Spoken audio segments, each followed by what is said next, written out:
सकता है कि बाद में ऐसा आ जाए कि ये बात अन्य मत वाले कहते हैं, जैन मत में ऐसा नहीं है, ऐसा भी आ जाए, ऐसा भी आ जाए कि व्यवहार का कथन है, वास्तव में परमार्थ से ऐसा नहीं है, ऐसा भी आ सकता है। मेरे कहने का मतलब आ सकता है ना। तो हमको बराबर विवेक से एक एक गाथा को आगे पीछे मिलान करके देखने से की जरूरत है। एक बात मैं आपको और बता देता हूँ, जरा ये बताने की बातें तो नहीं है, लेकिन विद्यार्थी बैठे हैं, विद्वान बनने वाले हैं, तो उनको बता देता हूँ। अमरचंद्राचारी, जयसेनाचारी और पद्म मलधारी देव मुनिराज, तीन टीकाकार हैं कुंद के। एक समय सार के और दो समझ लो समय सार, तीन के अंदर एक नियम सार के। अब तीनों की टीका करने लिखने की स्टाइल क्या है वो मैं आपको बताना चाहता हूँ। वो आप समझ जाएंगे तो आपका बहुत काम सरल हो सकता है। अमरचंद किसी बात को कहेंगे तो वो उसको सहेतुक सिद्ध करेंगे। गाथा में लिखा है, मैं एक हूँ, मैं शुद्ध हूँ, मैं ज्ञान दर्शन पूर्ण हूँ। तो वो कहेंगे एक हूँ माने क्या? तो यह आत्मा अनादि अनंत नित्य विज्ञान घन स्वभाव भावत्व के कारण एक हूँ, और कारक चक्र की प्रक्रिया के पार होने के कारण शुद्ध हूँ। माने वो उसको हेतु देंगे। और जब वो 73वीं गाथा का अर्थ करेंगे तो एक के अर्थ में अलग अर्थ करेंगे और हेतु भी अलग देंगे। और जब 38वीं गाथा में वही पंक्ति है और वही विशेषण है तो वहाँ वो अलग करेंगे। एक शब्द है, बिल्कुल एक सी पंक्ति है, तो अलग अलग क्यों? क्योंकि वो जीवाधिकार की गाथा है, तो वहाँ वो ऐसा अर्थ करेंगे कि जो जीवाधिकार के लिए उपयुक्त है। और जहाँ कर्ता कर्म की गाथा है तो वे कर्ता कर्म अधिकार से कहेंगे। कैसे? जब सकल कारक चक्र की प्रक्रिया से पार, अनुभूति मात्र, तो कर्ता कर्म अधिकार है ना, तो मैं कर्ता, मैं कर्म, ये करण, ये संप्रदान, ये जो कारक चक्र की प्रक्रिया है, ऐसी प्रक्रिया से जो पार हो गया है और जो अभेद अनुभूति जिसकी हो गई है उसको यहाँ शुद्ध कहते हैं। और जब जीवाधिकार में करेंगे तो वो क्या कहेंगे? शुद्ध माने क्या? कि राग देश से भिन्न है, भिन्नत्वेन उपास्य मानत्वात् शुद्धा, आता ना, अशेष द्रव्यों में भिन्नत्व 6वीं गाथा में आता ना, सब भिन्न द्रव्यों से भिन्न है। मोक्ष महाप्रकाशक में सब कोट किए हैं दोनों उनने। तो एक तो उनकी तो ये स्टाइल है, वो हर बात को तर्क से युक्ति से सिद्ध करेंगे। और पद्म पर मलधारी देव, कहीं कोई बाई आएगी तो उसके भेद गिनाना शुरू कर देंगे। लेकिन ज्ञान की बात आएगी तो ज्ञान दो प्रकार का, 8 प्रकार का होता है, 3 प्रकार का अज्ञान, 4 प्रकार का ज्ञान, मत ज्ञान, सदज्ञान, अवधिज्ञान, विज्ञान। वहाँ लब्धि की बात आएगी तो वे लब्धियाँ गिनाना शुरू कर देंगे। अंतर समझ में आएगा नहीं आए? वे उस बात को हेतु से सिद्ध करते हैं और जे उसके भेद प्रभेद में जाकर के बताने लगते हैं। अब ये अंतर आप देखना, बारीकी से स्टडी करना तो आपको पता चलेगा। जैसे नाचारी क्या करेंगे? उसके सब नए बता देंगे और वो शब्द व्याकरण से कैसे बना ये बता देंगे। समझ आई ना? कि उसकी व्युत्पत्ति अर्थ क्या है, उसकी निष्पत्ति कैसे हुई, मूल धातु क्या है, कौन सा प्रत्यय लगा, किस अर्थ में लगा, वो सब ये बताएंगे। और ये कौन से नए का कथन है ये बताएंगे। और अमरचंद की टीका को अपने सामने रखेंगे और पहले उनके बताए टीका का अर्थ कर देंगे, फिर ये कह देंगे कि दूसरा अर्थ इसका ये भी हो सकता है। यानी वो गलत है, इस भाषा को कभी नहीं बोलेंगे। क्या? अब एक स्टाइल में कितना फर्क है देखने में। अब कभी कभी बड़ा अटपटा लगता है, कभी ये बात तो ज्ञान की आ रही, ये मत ज्ञान शुद्ध ज्ञान से भेद गिनाने लग गए हमको। अब एक जगह बहुत ही अटपटा है, नाना जीवा नाना कम्मा नाना लिव विद हवे लब्धि। अनेक प्रकार के जीव हैं, उनके अनेक प्रकार के कर्म हैं, उनकी अनेक प्रकार की लब्धियां हैं, इसलिए हमें किसी से वाद विवाद नहीं करना चाहिए।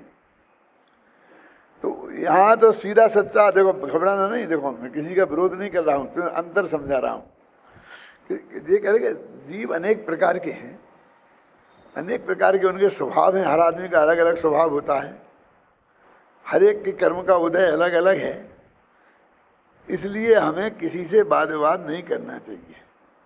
क्यों? कि वो अपने स्वभाव के हिसाब से बात करेगा, हम अपने स्वभाव के हिसाब से बात करेंगे क्या? इसलिए हमें चाहे वो स्वर समय वाले हों, माने जैनी हो चाहे अजैनी हो, पर किसी से झगड़ा नहीं करना चाहिए। तो कितनी सीधी सरल गाथा है। वे क्या करेंगे? नाना जीवा, तो जीव दो प्रकार के होते हैं, एक संसारी और मोक्ष। संसारी जीव दो प्रकार के होते हैं, एक तरह स्थावर और तरह जीव चार प्रकार के होते हैं, स्थावर 5 प्रकार के होते हैं। नाना प्रकार के जीव कैसे होते हैं वो बताएंगे। फिर नाना कर्मा, उनके कर्म उदय, कर्म कितने प्रकार के होते हैं, 11 वर्ण आदि होते हैं, फिर उनके 8 वेद होते हैं, 148 प्रकृतियाँ होती हैं। फिर नाना प्रति लब्धियाँ, लब्धियाँ कई प्रकार की होती हैं, संबंध से प्राप्त करने वाली भी लब्धियाँ खुद कहती हैं, और वो अपने सहायक भाव को भी 9 लब्धि कहते हैं। वे 9 लब्धियाँ गिना देंगे। अब उनके वहाँ भेद प्रभेद का कोई प्रयोजन नहीं था। इससे दोनों आचार्यों की शार्पनेस का पता लगता है। क्या? बुद्धि का नाप होता है?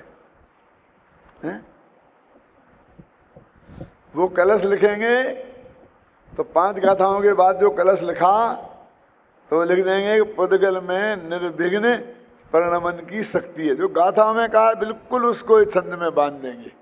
फिर अगली 5 गाथाओं के बाद लिखेंगे कि जीव में निरंतराय ऐसी शक्ति है, बिल्कुल बांध देंगे हैं।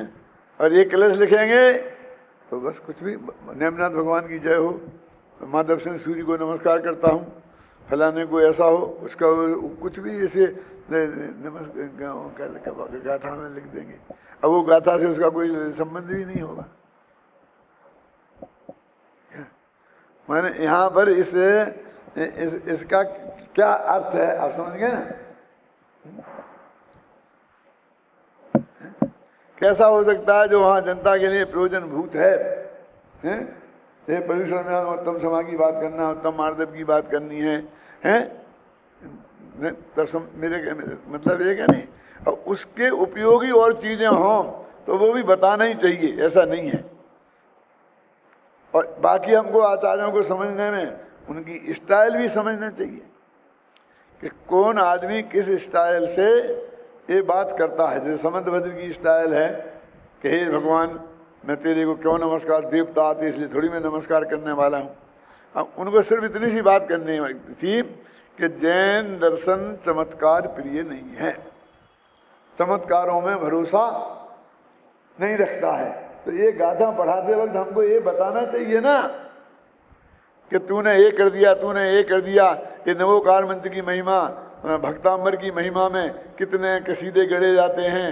ये फलाने को ऐसा हो गया था, फलाने को ऐसा हो गया था, फलाने को ऐसा हो गया था, फलाने को ऐसा हो गया था, और हजारों कहानियाँ क्यों। और फिर हम अपनी तरफ से कुछ जोड़ने लगते हैं। हम भी एक दफे सम्मेलन कर गए थे तो शेर आ गया था, अब आप समझ ना, हमें ऐसा हो गया था, वो नीचे पानी करके निकल गया। अब भगवान हमने नवोकार मंत्र बोला, नवोकार मंत्र के प्रभाव से निकल गया। अरे वो तो रोजाना आता है, रोजाना वहाँ पानी पीता है, रोजाना वहाँ से निकलता है। रोजाना यहाँ यात्री आते हैं, इस जगह ठहरते हैं, यात्री अपने चले जाते हैं, वो अपने रास्ते से चला जाता है। ऐसा हर जानवर हर एक को चाहना छेड़ता फिरता नहीं है, बस हमें नवोकार मंत्र से जोड़ दें क्या। अब अपने मुमुक्षुओं में, अरे साहब मैं क्या बताऊं, इतना जोर का जुकाम था और मैंने समय सार की 3 गाथाएं बिल्कुल उपयोग लगाकर पढ़ी तो जुकाम ही गाया। कुछ अपना बात आप पीट लेंगे। अबे साहब आपको प्रैक्टिकल कह रहा हूं, मेरा अनुभूत कह रहा हूं। मूर्ख तू अनुभव का लक्षण जानता है? अनुभव किसे कहते हैं तुझे ये पता है? मैं तुमसे भी छोटी उम्र का था तब मैंने इसके बारे में बहुत भोगा है। कितना था, 18-19 वर्ष का होऊंगा तो मैं भीलवाड़ा पोजीशन में गया था और दादा वहाँ स्कूल में पढ़ाते थे। मैं वो पारोली में हेडमास्टर था और वहाँ से गया था। तो वहाँ मैं रात को प्रवचन करता था तो ज्ञान की महिमा और धन की जो शास्त्रों में आई है ना, धन समाज गाज बाज तो काज न आवे, ज्ञान आपको रूप भयो फिर अचल रहावे, ऐसा ऐसा समझा रहा था। तो एक सेठ जी थे मेरे दादा की उम्र के, हैं आप जानते दादा थे, नाम नहीं बताना चाहता हूँ, बेचारों 20 वर्ष स्वर्गवास को हो गए, मेरे दादाजी की उम्र के थे। तो बोले पंडित जी ये क्या बात है, मैं आध घंटा से सुन रहा हूँ वो सेठों की निंदा और पंडितों की महिमा। बड़ी सभा में उनने एक कहा, तो मैंने कहा सेठ जी ऐसा नहीं है, मैं तो छेड़ाला की पंक्तियां जो वो बता रहा हूँ, ना तो इसमें सेठों की निंदा है ना पंडितों की प्रशंसा है, इसमें ज्ञान की महिमा है और परिग्रह की निंदा है, ये शास्त्रों में है। और आपको ये भ्रम कैसे हो गया कि पंडित पैसे वाला नहीं हो सकता है और पैसे वाला पंडित नहीं हो सकता है? कोई पैसे वाला भी पंडित हो सकता है और पंडित भी पैसे वाला हो सकता है। आपको ये भ्रम कैसे हो गया कि पंडित माने हुकुमचंद और सेठ माने आप समझ गए था क्यों? उनका नाम लिया मैंने, ऐसा आपने कहां से समझ लिया? तो क्या बोलते हैं, देखो देखो रहने दो, हमने ये बाल धूप में सफेद नहीं किए हैं, मैं अनुभवी आदमी हूं, तुम्हारे जैसे मेरे पोते खेलते हैं, नाती नाती शब्द बोलते हैं, आप समझे ना, तुम्हारी उम्र के मेरे पोते खेलते हैं। सभा की बात है, शायद भाभी भी थी मौजूद वहां जब, क्या मेरी तो शादी ही नहीं हुई थी तो उन्होंने कहा कि मैं अनुभवी हूं। मैंने कहा अनुभव किसे कहते हो सेठ जी जानते हो? विषय कसाय के अनुभवी होगी, ये पोते खेलना ये विषय कसाय का काम है अनुभव को बनारसी दास ने ये परिभाषा दी है कि वस्तु विचारत ध्यावते मन पावे विश्राम, रस स्वादत सुख उपजे अनुभवता को नाम। अब एक नगर सेठ का भरी सभा में एक छोकरा, छोटा सा विद्वान, तुमसे भी कम उम्र का, और भरी सभा में ऐसा अपमान कर दे, और वो सेठ भी साधारण नहीं, उसी के घर में मंदिर था और उस मंदिर में प्रवचन हो रहा था, उसी के घर क्या मैं समझ लो कितना, उसके घर और मंदिर पास पास में ही थे। तो ऊपर की छत पे चैत्यालय बना रखा था, सामने मंदिर अब बनाया है, ख्याल में आई ना। तो उसी चैत्यालय के उसी छत पर वहीं व्याख्यान हो रहा था। क्यों? तो कैसा वातावरण हो गया होगा आप उसकी कल्पना कर सकते हैं। अभी तुमने कहाँ भोगा है कुछ, वो तो बहुत सा तो हमने भोग के छोड़ दिया और तुम्हारे काम के लिए गाड़ी साफ, मैदान साफ कर दिया है। जो गुरुदेव ने भोगा वो हमने नहीं भोगा है, और जो हमने भोगा वो तुम्हारे लिए भोगने को नहीं मिल रहा है। खुला मैदान है कि तुम्हारे पीछे एक संस्था की बहुत बड़ी ताकत है, उसके नाम के साथ, उस वक्त हमारे साथ कुछ नहीं था क्या? तो मेरे कहने का मतलब ये है कि अनुभव का कहाँ क्या अर्थ होता है? धर्म के संबंध में क्या मैं अनुभवी, अनुभवी काय को बोलते हैं? हो सकता है बहुत से बहुत तुम सामाजिक कार्यों के अनुभवी होगे, लेकिन दिलमानी में हमें क्या काम है? हमें इतनी बुद्धि है, इतनी तीक्ष्णता है कि हम गोल्ड मेडलिस्ट हो सकते हैं। क्या करोगे उसे? साग सब्जी बना के खाओगे उसकी? लगाओ ना इसमें, माथा मारो ना, गहरी स्टडी करो, अधिकतम शास्त्रों का प्रसंग अध्ययन करो तो उनकी एक एक प्रसंग में मालूम, पीएचडी के बाद जो ग्रंथ लिखे जाते हैं वो कैसे होते हैं जानते हैं आप? कि आप कालिदास के बारे में क्या जानते हैं, ये प्रश्न आएगा और सिर्फ 4 पेज में आपको उत्तर देना है। तो वो कहाँ पैदा हुए थे, किसके बाप का नाम क्या था, ये कुछ नहीं। कालिदास जब जब किसी नगर का वर्णन करेंगे तो वो इस बात पे अवश्य प्रकाश डालेंगे। मेरा मतलब समझे ना, उनके कथन करने की स्टाइल क्या है। वो आपको ऐसा पूछा जाएगा, आपने कालिदास पढ़ा, आपने कुंद कुंद पढ़ा? कि साहब कुंद कुंद पढ़ा कह रहे, इनको शर्म नहीं आती है। अरे वो यूनिवर्सिटी की बात कह रहे हैं जो उनको कुंद कुंद से कुछ लेना नहीं है, ना कालिदास से लेना है, ना सूरदास, ना तुलसीदास से। वो तो बस एक निष्पक्ष यूनिवर्सिटी लेवल के विद्वान हैं। और वो कालिदास को पढ़ा का मतलब समझते हो? कालिदास की किस स्टाइल में उनने अपना साहित्य लिखा,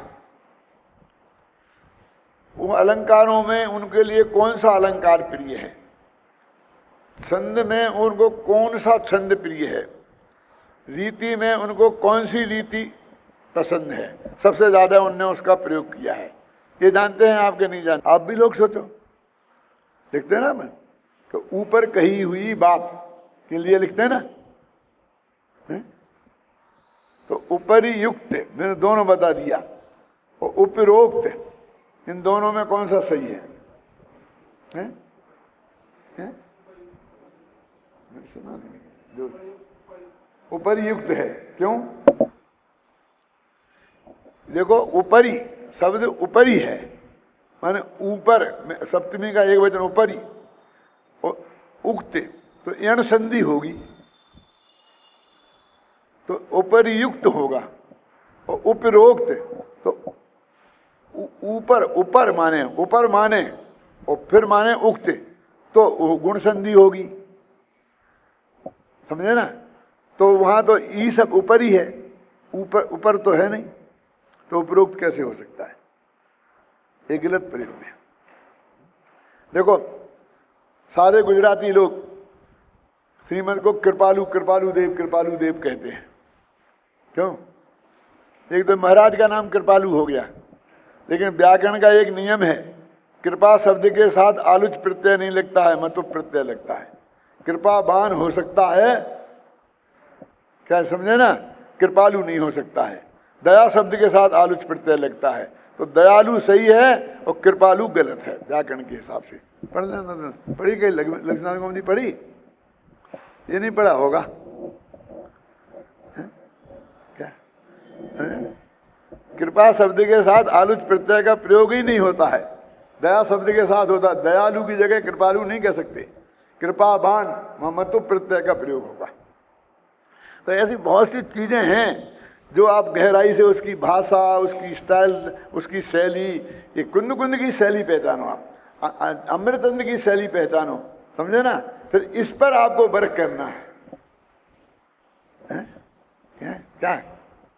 और विद उद्धरण कि देखो यहाँ पर ऐसा प्रयोग है, ऐसा होना चाहिए था। तो इतना हल्ला किया उन लोगों ने कि इतना बड़े कवि को त्र्यंबक शब्द लिखना नहीं आया, त्र्यंबक शब्द लिखना नहीं आया। अब वो साहब वो भूल की वजह से रह गई हो, कॉपी में हो गई हो, क्या हो गई हो, लेकिन वो तो कालिदास के माथे मर गया, तो मर गया। तो इसलिए कहते हैं कि स्टडी बुद्धि का करोगे क्या? यदि आप इसमें इस गहराई से नहीं लगाओगे तो वो और विषयों में लगेगी, और वो विषय ऐसे होंगे, ज्यादा बुद्धि जितनी अच्छी होती है उतनी ही खतरनाक होती है। क्या? क्योंकि गलत जगह लग गई तो बहुत अनर्थ पैदा करेगी, समझे ना? इसलिए आपको जनमानी है ना, जितना भी आपको करना हो, जितने भी अपने उसके प्रयोग करने हो, उस जनमानी माता पर करो, उसको आगे बढ़ाओ, उसकी टीकाएं लिखो, सब भाषाओं में बिताओ, बोलो, पढ़ो, पढ़ाओ, उसमें लगाओ अपनी बुद्धि जितनी है। हैं, गलत विषयों में अपने को लगाने के लिए कि नहीं साहब क्या करें, वो तो हम काम तो अपना पूरा कर ही लेते हैं, हमारे तो डिवीज़न तो हमेशा अच्छी आती है, 2 महीने की पढ़ाई में कर लेते हैं, अभी थोड़ा हम ये और कर लें तो, ये और कर लें तो, है ना। सब कर लेने का मतलब है सब में जीरो, समझे ना। जो सब जानता है वो कुछ नहीं जानता है, ये तो सर्वज्ञ सब जानने वाला। सर्वज्ञ के अलावा जो क्षेपसम ज्ञान वाले हैं उनमें विशेषज्ञ होते हैं, सर्वज्ञ नहीं होते, समझ गए। फिर सुनो, आज का जमाना काय का है, सर्वज्ञों का नहीं, क्योंकि सर्वज्ञ है ही नहीं। क्या समझे, सर्वज्ञ विशेषज्ञों का जमाना है। स्पेशलाइजेशन, ये आंख का विशेषज्ञ है, ये कान का विशेषज्ञ है, ये हार्ट का विशेषज्ञ है, ये हार्ट के सिर्फ बाईपास करता है, ये सिर्फ बाल्ब चेंज करता है। एक एक की जितनी अधिक विशेषज्ञता होगी उतनी अधिक आपको जरा सी मेहनत में उतना अधिक पैसा मिलेगा लोगों में। और तुम कहते नहीं मैं सब जानता हूँ, मैं सबका इलाज करता हूँ, हार्ट का भी करता हूँ, किडनी का भी करता हूँ, जुकाम का भी करता हूँ, और ये भी करता हूँ, ताकत की दवा भी दे देता हूँ, और फिर मैं धर्म की क्लास भी ले लेता हूँ, फिर मैं एक वो भी पढ़ा देता हूँ, फिर मैं वो भी जाता हूँ, सब करता हूँ। उस समय बिल्कुल वो, इसका मतलब है सब सामान्य लेवल का होगा, समझे ना। क्योंकि सर्वज्ञ होता ही नहीं कोई इस काल में। एक स्पेशलाइजेशन, समझे ना। आज विशेषज्ञों का जमाना है, उसकी ही कीमत है, हैं? एक चीज में आपने टॉप किया तो कहते हैं ना, all field is crowded but top is always vacant, समझ में। हर क्षेत्र में भीड़ है पर टॉप हमेशा खाली रहती है। क्यों? सचिन टॉप पे पहुंच गया ना, सारे रिकॉर्ड तोड़ दिए ना, लेकिन अभी टॉप आई कहाँ है। कोई आकर के उससे ज्यादा रन बना ले, ज्यादा कम उम्र में बना ले, अब समझे ना, तो टॉप तो खाली ही है। अब समझे, टॉप हमेशा खाली रहती है का मतलब समझे ना। आप रिकॉर्ड तोड़ गया, आप ऊपर बढ़ जाओ, टॉप तो खाली ही है। कोई ने कितने ही उच्च कोटि का हो गया हो, लेकिन उसको भी टॉप तो किया जा सकता है? इसलिए हर क्षेत्र में टॉपर्स की बहुत अधिक कीमत है, समझे ना। वो वैसे ही पूजे जाएंगे, और तुम कई क्षेत्रों के जानने वाले बन जाओ तो तुम समझे ना, ऑलराउंड बाहर बैठे रहते हैं। बढ़िया बैट्समैन हो, बढ़िया विकेट कीपर हो, बढ़िया बॉलर हो, क्यों? तो उसको स्थान मिलता है, क्यों? ऑलराउंडर मैंने कहीं कुछ नहीं, शायद अब कर दो, हैं? तो वो हमेशा कैसे काम आते हैं ना, कि जब वो बोलते हैं ना कि पहिया की स्टेपनी समझते ना, गाड़ी में एक पहिया रखा रहता है, तो वो सड़ाया, वो कोई अच्छा नया नहीं होता है कि जब कहीं गाड़ी खराब हो जाए पहिया तो उसको 2-4 किलोमीटर के लिए लगा दो, और लगाकर जहाँ सुधरवाना है वहाँ तक वो ले जाए बस आपकी गाड़ी को। तो वे सब स्टेपनी है। वो वहाँ पर जब किसी की गाड़ी खराब होगी, वह स्टेपनी हमेशा तभी काम आएगी, नहीं तो वो गाड़ी के पीछे ही बंधी रहेगी हमेशा, समझे ना। वो हमेशा काम नहीं आएगी। लेकिन जो टॉपर्स हैं, मतलब टॉपर्स का मतलब यूनिवर्सिटी में टॉप किया वैसा नहीं, अपने विषय के विशेषज्ञ हैं, और वो सर्टिफिकेट वाले विशेषज्ञ नहीं। चाहे वो डॉक्टर हों, चाहे वो वकील हों, चाहे वो विद्वान हों, सब एक यूनिवर्सिटी के टॉपर्स अलग होते हैं, और जगत में जिनके सामने लाइन लगती है वे टॉपर्स अलग होते हैं। देख लेना आप, ख्याल में आई ना। वो टॉपर जिनकी डॉक्टरी चलती है वे असली टॉपर्स हैं, यूनिवर्सिटी वाले नहीं। जिनकी वकालत चलती है वो असली टॉपर्स हैं, समझ गए ना। तो आप यूनिवर्सिटी निकल गई तो निकल जाने दो, हमारा तो निकल ही गया। अब हम तो शास्त्री का रिजल्ट आ ही गया, अब अगली साल तो शास्त्री में बैठ नहीं सकते जो टॉप करें। अरे जिंदगी पड़ी है ना टॉप करने के लिए, क्या किसी यूनिवर्सिटी से नहीं। जब यूनिवर्सिटी तुम्हारे लिए कहे कि साहब हम आपको ये सम्मान देना चाहते हैं, ऐसे टॉपर्स बनो ना, क्या आचार्य रामचंद्र शुक्ल का नाम सुना? हिंदी साहित्य के बहुत बड़े विद्वान हैं। मालूम कौन सी परीक्षा पास थे? 12वीं पास थे। और एमए वालों को पढ़ाते थे यूनिवर्सिटी में, हैं? और सैकड़ों को पीएचडी कराई और 20 ने उन पर पीएचडी की। समझ में आया क्या है? इसके बाद एक और हुए, श्याम सुंदर दास बीए, नाम सुना कभी? वो भी बीए थे, एमए वालों को पढ़ाते थे, पीएचडी के लिए ऐसे ही विद्वान थे, हैं? तो एक तीसरे थे गुलाब राव एमए। माने उस जमाने में इंटर बीए एमए की डिग्रियां इतना अधिक महत्व रखती थी कि वो बड़े बड़े विद्वान भी ऐसा लिखते थे। उनका नाम ही था श्याम सुंदर दास बीए, गुलाब राय एमए। क्यों है? ऐसा नाम लिखे जाते थे। अब मानो युगल जी पहले लिखते थे युगल एमए, ऐसा नाम लिखते थे। और तुम तो लिखते ही हो फलाने शास्त्री फलाने शास्त्री। और शास्त्री तो पता ही नहीं लगता लोगों को डिग्री है कि क्या है, क्योंकि लाल बहादुर शास्त्री के बेटे और पोते सब शास्त्री हो गए। ये काला अक्षर भैंस बराबर, संस्कृत जानते नहीं हैं और सब शास्त्री हो गए। ये तो गोत्र बन के रह गया है, ये डिग्री कहाँ रही है?